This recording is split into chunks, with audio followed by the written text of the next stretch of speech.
crown was heavier than he had imagined, not in gold, but the weight of responsibility, in meaning. The hall was filled with voices, lords and knights, ladies in waiting, all bearing witness to the ascension of a new king. Banners hung high above, a red field with a gold dragon displayed upon them all of them catching the light of torches that burned steadily against the stone wall. All eyes were fixed upon him. And King Arthur stood at it all, silent and still within an epicentre of grandiosity.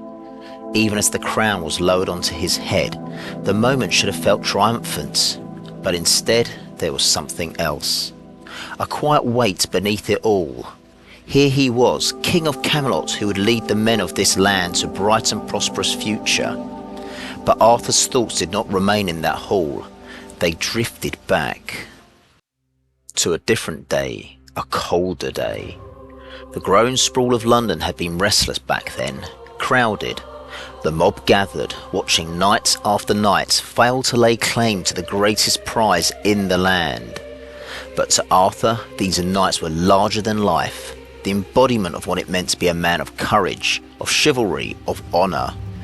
It was no wonder that Arthur was drawn to these ideals, for that is what his father, Sir Ector, was, the most noble man he had ever known, and forever proud of his father. Arthur was just a squire then, running errands, watching with an enthusiastic intellect. Sir Ector, who had been living on an estate near London, rode to the city with Arthur and his other son, Sir Kay, to behold the tournament. Arthur stood near the front, and then he stumbled forward. Or was he pushed forward? It mattered not, because he was suddenly drawn to that sword. He remembered the cold of the hilt, almost singing to him, the way it felt beneath his hand, and withdrew that sword with ease, as if it was something he had done a dozen times before that moment, as if it had never belonged to that stone anvil at all. The crowd around him stood in awe, mouths agape, disbelief. This innocuous squire had done the impossible. People can be in awe one moment, and then jealousy and resentment can soon fill one's heart. But nothing had changed. He was still the same boy, unknown and unproven. But his father, Sir Ector, and his brother, Sir Kay, were kneeling before him. "Why do you kneel before me?" he inquired. "My lord," replied Sir Ector, "there is only one man living who can draw the sword of the stone, and he is the true-born King of Britain." Without realizing it, Arthur granted his first royal command. "Father, for so I shall always think of you so, if I am to be king, please know that any request you have to make is already granted." Sir Ector, eyes lowered, fighting back tears in his eyes, asked that Sir Kay be made royal seneschal, and the young boy king declared that it shall be so. The three of them visited the archbishop and told him of what had taken place. There were protests, of course, dukes and barons protesting that one so young, so ignoble, could succeed the throne. The archbishop urged them to make Arthur's cause their own. They refused, and thus the tournament was cast again, at Candlemas, at Easter, and the outcome was always the same. The secret of Arthur's birthright was known only to a few nobles surviving from the days of King Uther. There was a wizard then, and he certainly played his hand in that theatre. Now here he was at Pentecost. Arthur, the 15-year-old squire, was now Arthur, King of Camelot, leader of the Britons. The commoners were the first to rise in a tumultuous cry, and the nobles felt shame. They begged his forgiveness for having delayed his succession, for doubting him. He forgave them all. Arthur lifted his gaze, not as a boy, but as something else now, something forged, not in certainty, but expectation. A land besieged by giants, dragons, and invading angles. The hall fell quiet, waiting and watching. And though none could yet see it, none could yet know it. This moment, This crowning was not the beginning of his story, it was the beginning of its end.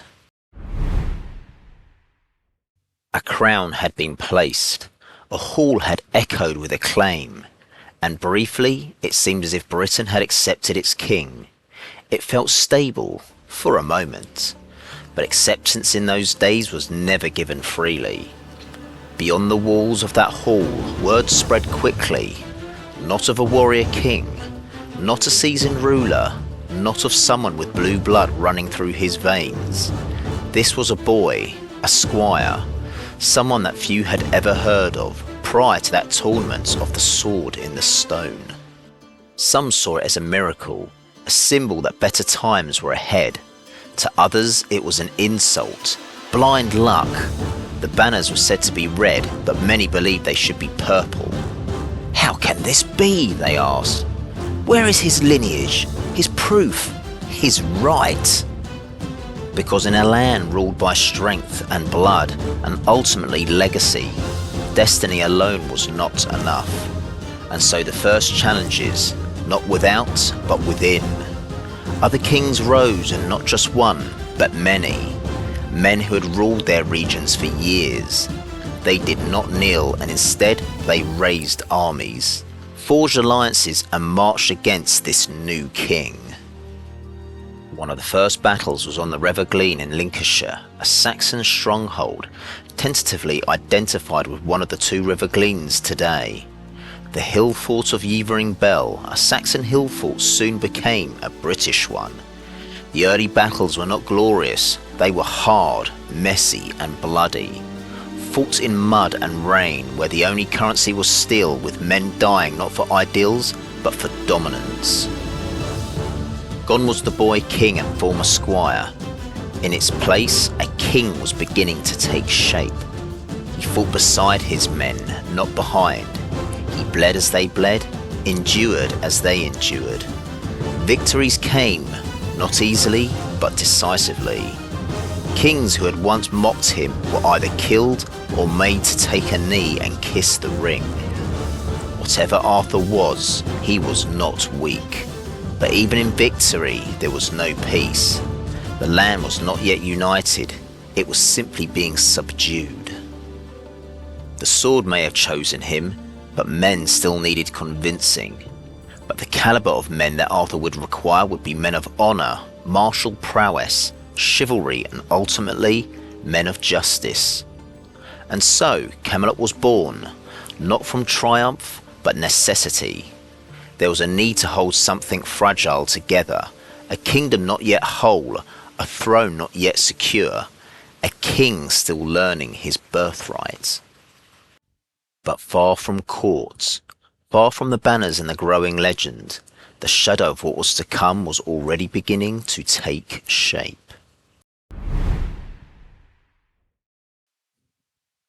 Arthur sat on his throne contemplating. He had just pushed the West Saxon advance from the Middle Thames. There were good men flocking to him now, men of honour. While Arthur brooded, a figure in a cloak emerged from behind that throne. A man with eyes that glittered like the night sky. The enigmatic magician known as Merlin caught Arthur off guard for a moment. The wizard stood in front of Arthur and inquired as to what was troubling the young king. Arthur sensed he already knew. With great men came great egos. He could not afford for petty squabbles to take place. A table would be required. A huge, magnificent table, one that could set all these brave soldiers, 300 at the very least. Once seated, no knight or baron could proclaim precedence over the other. "Then let it be so, your majesty," exclaimed Merlin. He raised an archaic staff in the air and brought it down with a thud.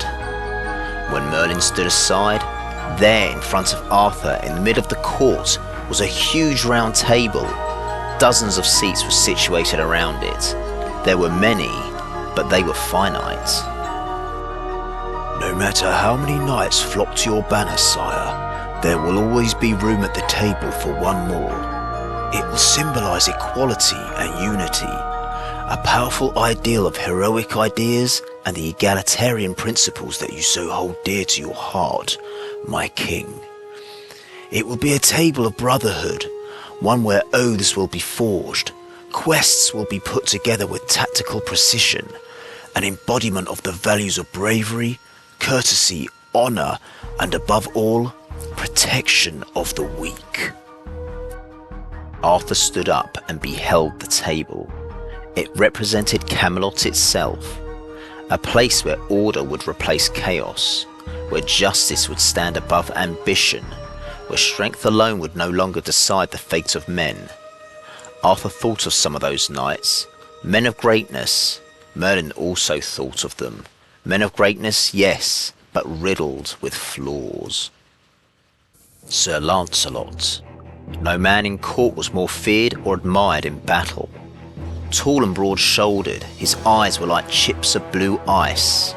With tousled dark hair, his face was carved from nobility itself. Adorned in chainmail with gold faceplates and a red cape, he embodied the very ideals of Camelot itself. He commanded an aura of leadership on the battlefield, but his origins remained something of a mystery, even to Merlin himself. Some say he was born in the waters of the Lady of the Lake. Merlin saw the way Lancelot and Arthur regarded each other. They were more akin to brothers. His sense of duty was absolute. But Merlin also noted the way Lancelot looked at the king's wife, Guinevere, and this placed a heavy burden on the heart of the wizard. Then there was Sir Gawain, a man of fire and fury. With reddish hair, chestnut eyes and a stoic face, he was Arthur's most relentless warrior. His fury on the battlefield was akin to the savage Angles they so desperately wanted to push out of the land. No knight charged into battle faster than he. A man of savage duty and fierce honour, he was Arthur's nephew. Merlin observed that this knight had powerful secrets. The first being that between sunrise and noon, the sun itself would empower him to feats of unimaginable strength. As the sun descended, this strength would wane, a vulnerability when dark. Gawain's temper was also seen as reckless in battle.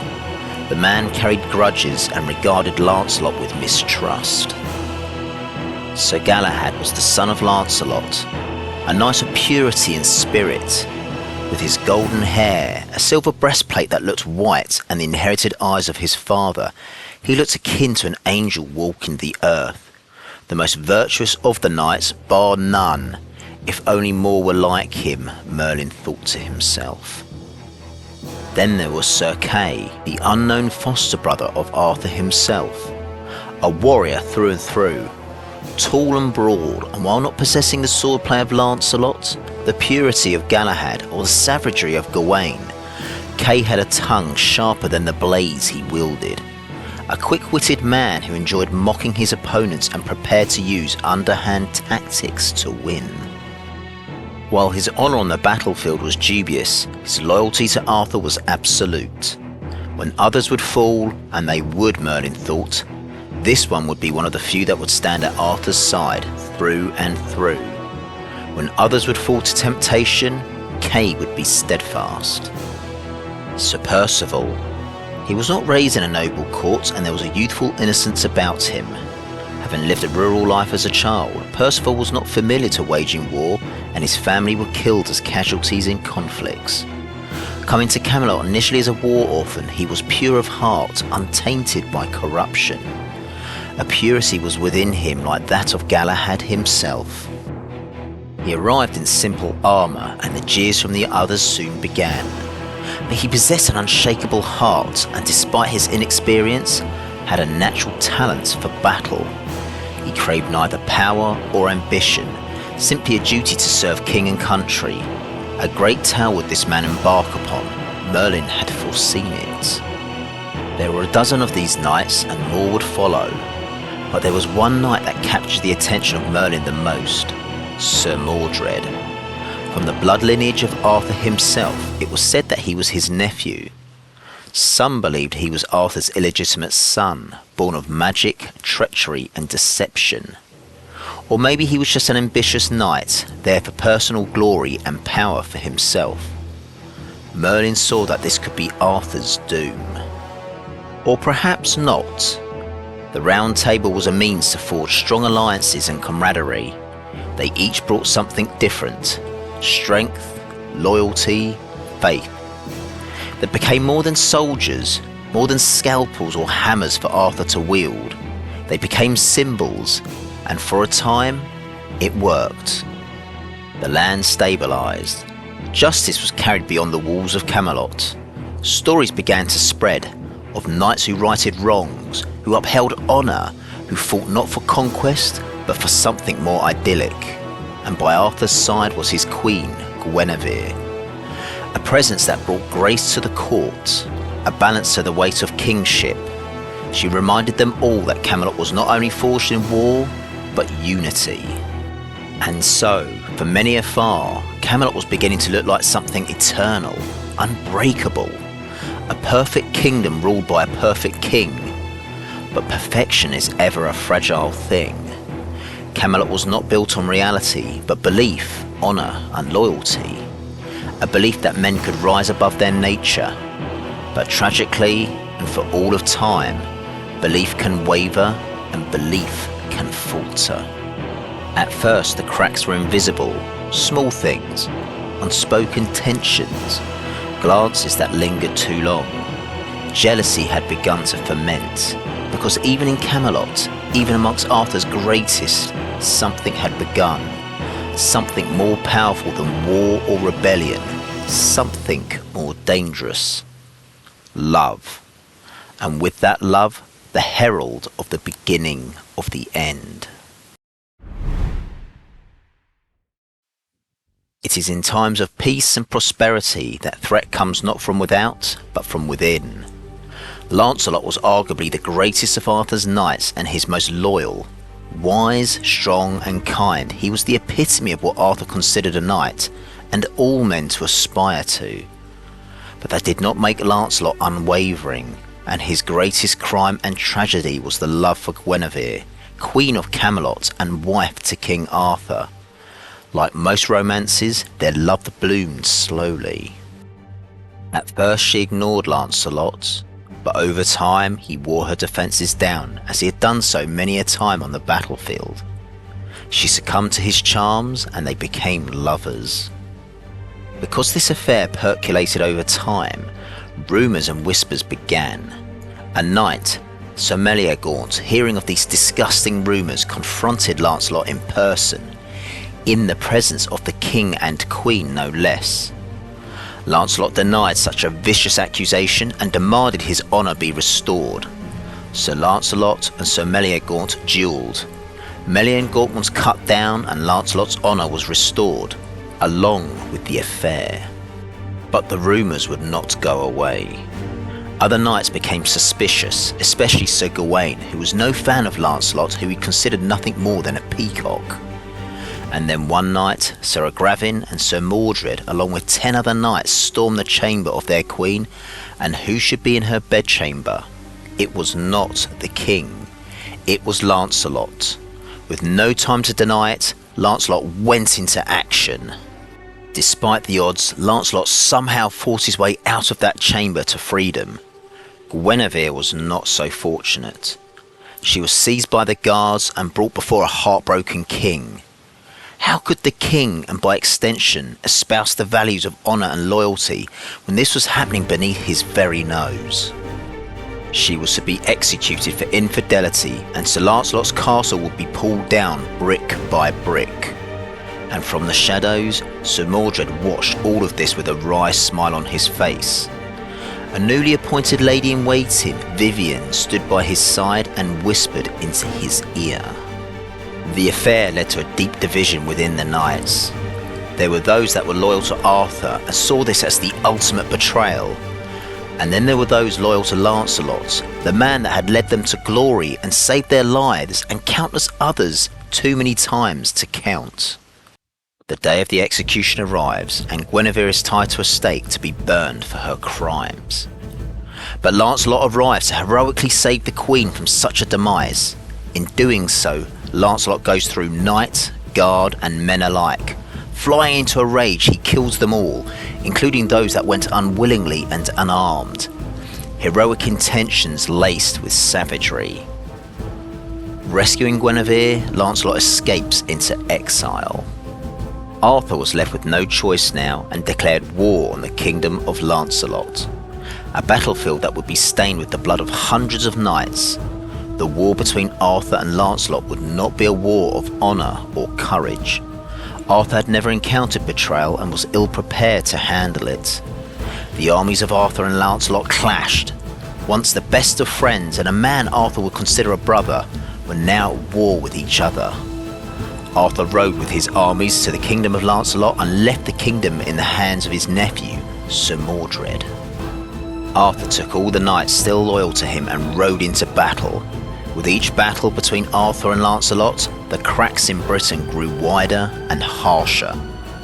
Mordred, never content to be the servant to Arthur, raised his own armies and declared himself the new ruler of Britain.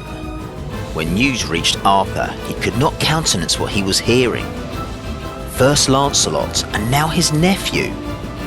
Giving command to Sir Gawain to pull down Lancelot's tower by nightfall, and with 12 knights, he rode back to Camelot at full gallop.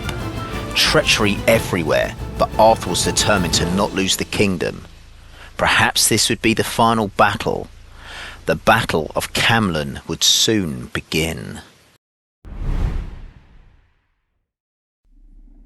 Arthur arrived at Camlann, bloodied, dirty, tired.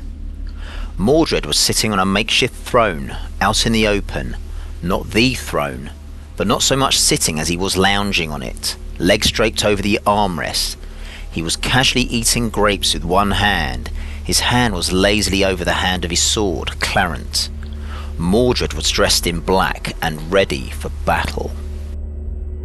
You know, Uncle, if indeed you are my uncle, you don't seem to be having much luck. Your best friend, who, by your own words, was like a brother to you. Your wife. Your wizard is nowhere to be found. You have nobody left. Are you surprised? Arthur the War King, they will call you. I'll make sure of that. Arthur said nothing. He looked down. Excalibur was in his hand.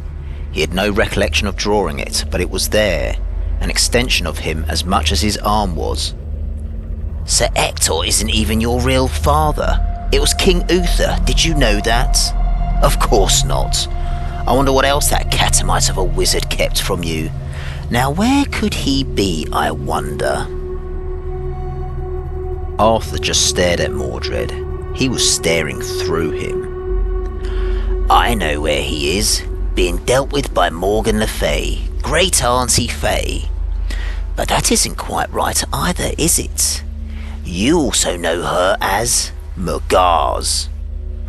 Arthur continued to say nothing, but the blood drained out of his face for a moment, his ashen face turning white. Morgause was my mother, which makes you my father. But I think we know there is only one bastard here. Mordred stood up and faced Arthur, wiping the juice from his mouth with his gauntlet. Sister, mother, brother, wife, advisor and son. Is there no one that has betrayed you? Lancelot won't have the strength to challenge me, even if he fends off whatever you have thrown at him. I must say I've also taken a shine to Guinevere. I mean, it wouldn't be out of ordinary, not for this family, would it? If there was one person that wouldn't betray Arthur, it would be himself. He held Excalibur in front of him, close enough to see his face in the reflection of the sword. He looked tired. He wondered for a microsecond what life would have been like if he had never taken out this weapon. Arthur was dressed in red. Taking an inside stance, he charged at Mordred. The knights of Arthur charged into the personal guard of Mordred. There was no nobility or honour in the ensuing battle, only a thirst for death. The fighting is brutal. Despite the expert swordsmanship of Arthur's knights, they are outnumbered by Mordred's men 4-1. Nearly everyone is wiped out. Only Arthur and Mordred remain. Mordred has youth on his side and speed, and a sword immune to enchantments. With swords pressed together, sparks fly off the edges. Arthur delivers a hard kick to Mordred's solar plexus. Mordred stumbles backwards, grinning through bloody teeth. That's the spirit. Learn that one from Kay, did you? It's Sir Kay, worth 100 of you. If blood be thicker than water, then I wish I was born of the sea, unlike you. Nothing more than the machinations of a sad, insane woman. Or did you not think I saw her skulking around, talking to you in my court? She may take many forms, but I know my sister when I see her. You're young, but also quite stupid. She saw you coming a mile. Merlin, I was surprised at. You, not so much. Mordred's grin was replaced with a silent snarl. Lifting his sword high above his head, he howled and charged at Arthur. Leaving himself completely open, Arthur thrust Excalibur into the body of this traitor. Mordred, impaled, sees Arthur can now no longer defend himself. He swings his sword down. Arthur sees this suicidal move and is already withdrawing his sword, but it is too late. Clarence thuds into the side of Arthur's head, cleaving through the armour of his helmet and into the hard flesh of his skull. Arthur staggers back, Excalibur freed and bloody. Mordred collapses and dies. But Clarence is also well fed. Arthur falls to his knees. He looks around and sees nothing but death. This was not the future he wanted. He wanted something better, something purer. Camelot was not just a location. He wanted all of Britain to be Camelot. But what becomes of knights when they have no more purpose? What do you tell a soldier that there is no more wars? When a man has no purpose, he can become a dangerous thing. But these lands have always produced fighters, warriors. There will always be fighting, a good thing and a bad thing. He just hopes that the men of Albion never lose their purpose, that they practice honour, honesty, valour and loyalty at every turn. Arthur's head begins to swim. He falls forward next to Mordred under the skies of Britain.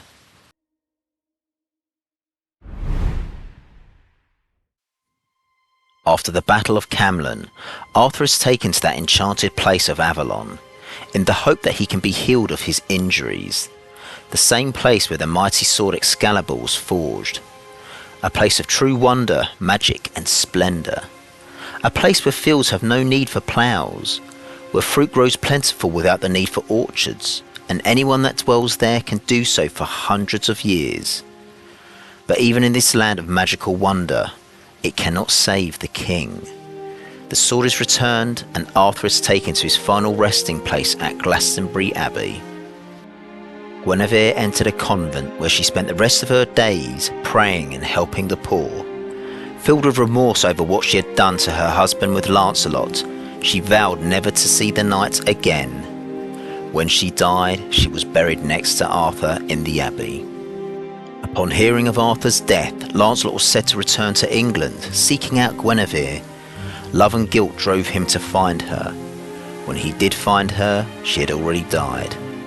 After this act, Lancelot renounced the ways of the knights and became a priest and lived his remaining days as a hermit. He was buried at Joyous Gard, the castle he had once ruled. Camelot itself fell into ruin. Merlin never returned. Arthur was succeeded by Constantine, the late king's cousin, but things were never the same again, and his reign was short-lived due to internal conflicts and the rise of the Saxons. Arthur's ideals of chivalry and justice is a legacy that persists today.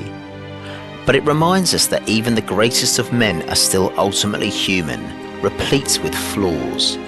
The Arthurian legend resonates, offering lessons of leadership, love, betrayal, and the complexities of human nature.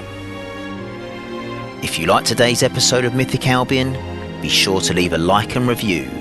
It helps dishonourable men find their way back to the path of chivalry.